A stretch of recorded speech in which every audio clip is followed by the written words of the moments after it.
Welcome to the HomeQuest show, where we answer questions for home buyers, but also homeowners to help them make sure they're not spending too much on either owning a home or getting into a home. And so, a question that we run into a lot, we help a lot of first-time home buyers, is how do you actually buy a home? And so, we've got a series of graphics, and Yeah. we'll kind of talk through these. Go ahead.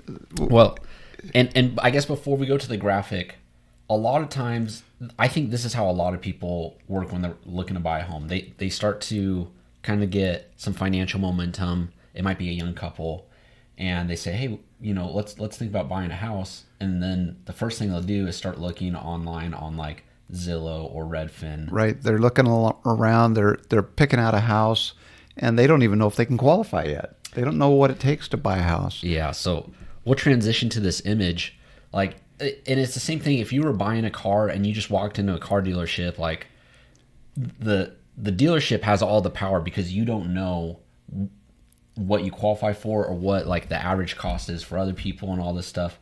And so if you do some research beforehand, you can get a better deal. And it's kind of the same with buying a home. Well, I look at this and I say, if I was brand new, newly married, and I've gotten credit, what kind of credit did I get? I got a credit card. Oh, okay. So what do they ask you? Might be over the phone, or I think maybe they have you fill something out. They ask you, do you have a job? Yeah, I have a job. They do your credit. Half the time you don't even see what they're doing, and all of a sudden you're approved. So it's a fairly easy process, and I think a lot of first-time home buyers think it's kind of the same thing. It's a real easy process. It can be if you've got your ducks in a row, but you need to know what it takes. Yeah. And so that's what we want to cover. So when you're starting off, the very first thing any loan officer is going to do is ask you to fill out their loan application. And that's basically so we can have clarity on your financial situation. Yeah, we need to know a few things about you because we know what's going to be required. And if you're not quite there, or if you don't understand, what type of requirements there are for, job, down payment, etc., then you need to be educated. Yeah. And then from there, every company is different. For us, if you're qualified to get funding, if we feel confident that you could get a loan, we'll give you a pre-qualification letter. In Arizona, that's the term. In other states, they use pre-approval. But they're pretty synonymous. Basically, it is a lender giving you a paper that says, I'm certifying that you can get a loan, or 99% sure, because we haven't underwritten it yet, but we're pretty darn certain that you could get a loan. Well, we can underwrite it if we need to. So it's basically got a list of questions on it. It says, did you verify money in the bank? Did you verify credit? Did you verify job? Do you have all the documents that would be needed? So yeah, it's a pretty thorough form, and realtors don't want to get in the car and drive people around unless they know that they're driving around with somebody that really can buy a house. Yeah.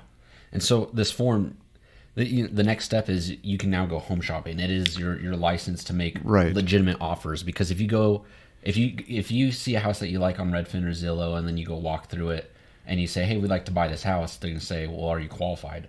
Exactly. And so we're a lot of people think that you start there, and we're like, that's probably one of the biggest myths in buying a home, is that you start by making an offer, or you start by walking through it.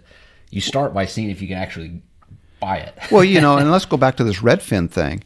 On Redfin, they say, okay, you want to look at this house, and then somewhere in that advertisement they say, here's a lender. Well, if you go to their lender, they'd love to do it because they'd like to keep it all in house. But if you need to shop around a little bit, a broker's the best way to do it. Yeah.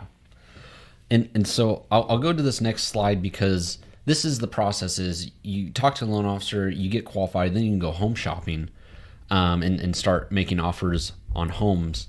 And a lot of people are wondering, well, what's a loan officer looking for? And my dad kind of hinted at that before. There's basically 3 pillars of things that we want to know about. Right. And it's credit, it's income, and it's assets. And I'll go to the next slide, because there's principles that we're looking for that are going to help give a foundation on whether you qualify to buy a home or not. So for credit, I guess I'll tackle this one. I'll let you cap. Well, I'll make some comments, but go ahead. Credit is basically trust. It's a third-party grade on your ability to repay debt.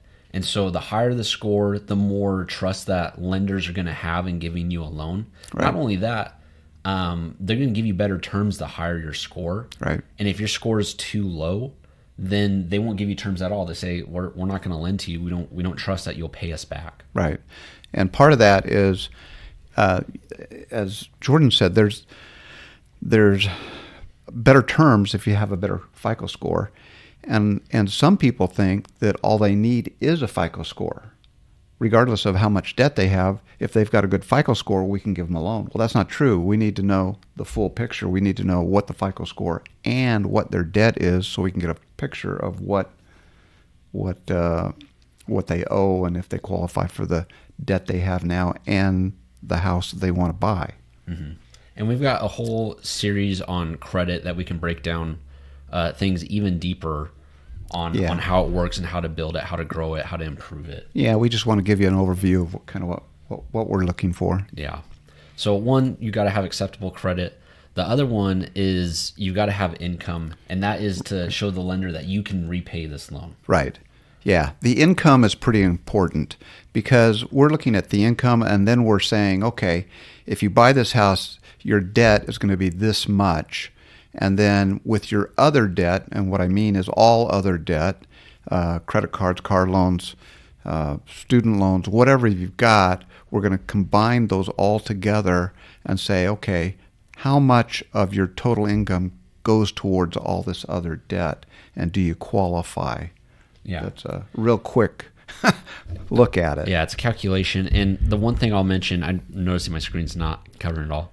The one thing I want to mention is, yeah, lenders, they never want to spread you too thin. And so if more than half your paycheck, if more than like 43 to 47% of your paycheck is going towards paying off all your debts, then they're starting to worry about giving you a loan because they're starting to worry on your ability to repay. If there's a hiccup, if you lose your job, if something, they don't want you to go into foreclosure because they're also, for them, they're in it for the money. They're lending you money at an interest rate to make money over time. They have investors that they sell these loans to, and the investors want to have a certain return, and they don't want to have you bomb out to foreclosure. That's not what they're looking for. They're looking for a return on their investment as well. Yeah. So that's part of it.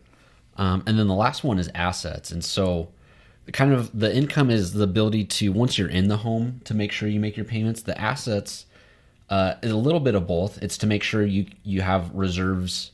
That's the first one I got here, reserves in case anything happens. You can cover your payments for a while. But they also want to make sure that you can cover the cost just to get into the home. Right. Now, that's interesting you put reserves on there.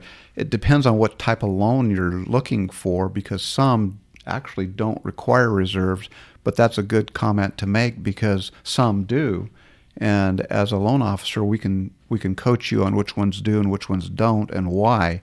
But the ability to repay, the ability to cover the closing costs and the down payment is pretty critical. First-time home buyers, they always hear about zero down payment or the reduced down payment for first-time home buyer, and they're calculating how much they have, and they're looking and saying, "Gosh, I have enough. Can we do it?"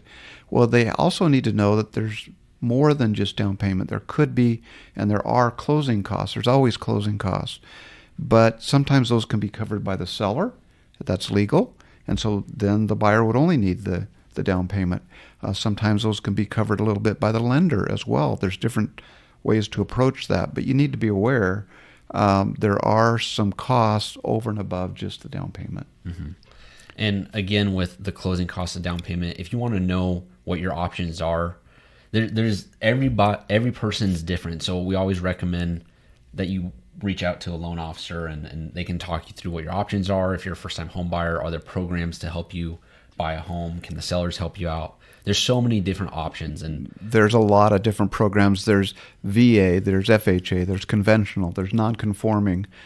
There's lots of different options out there. They're all just a little bit different. We're just trying to give you an overview and let you know there's more than just I want to buy a house and I have good credit. There's some things we need to figure out so you can go home shopping.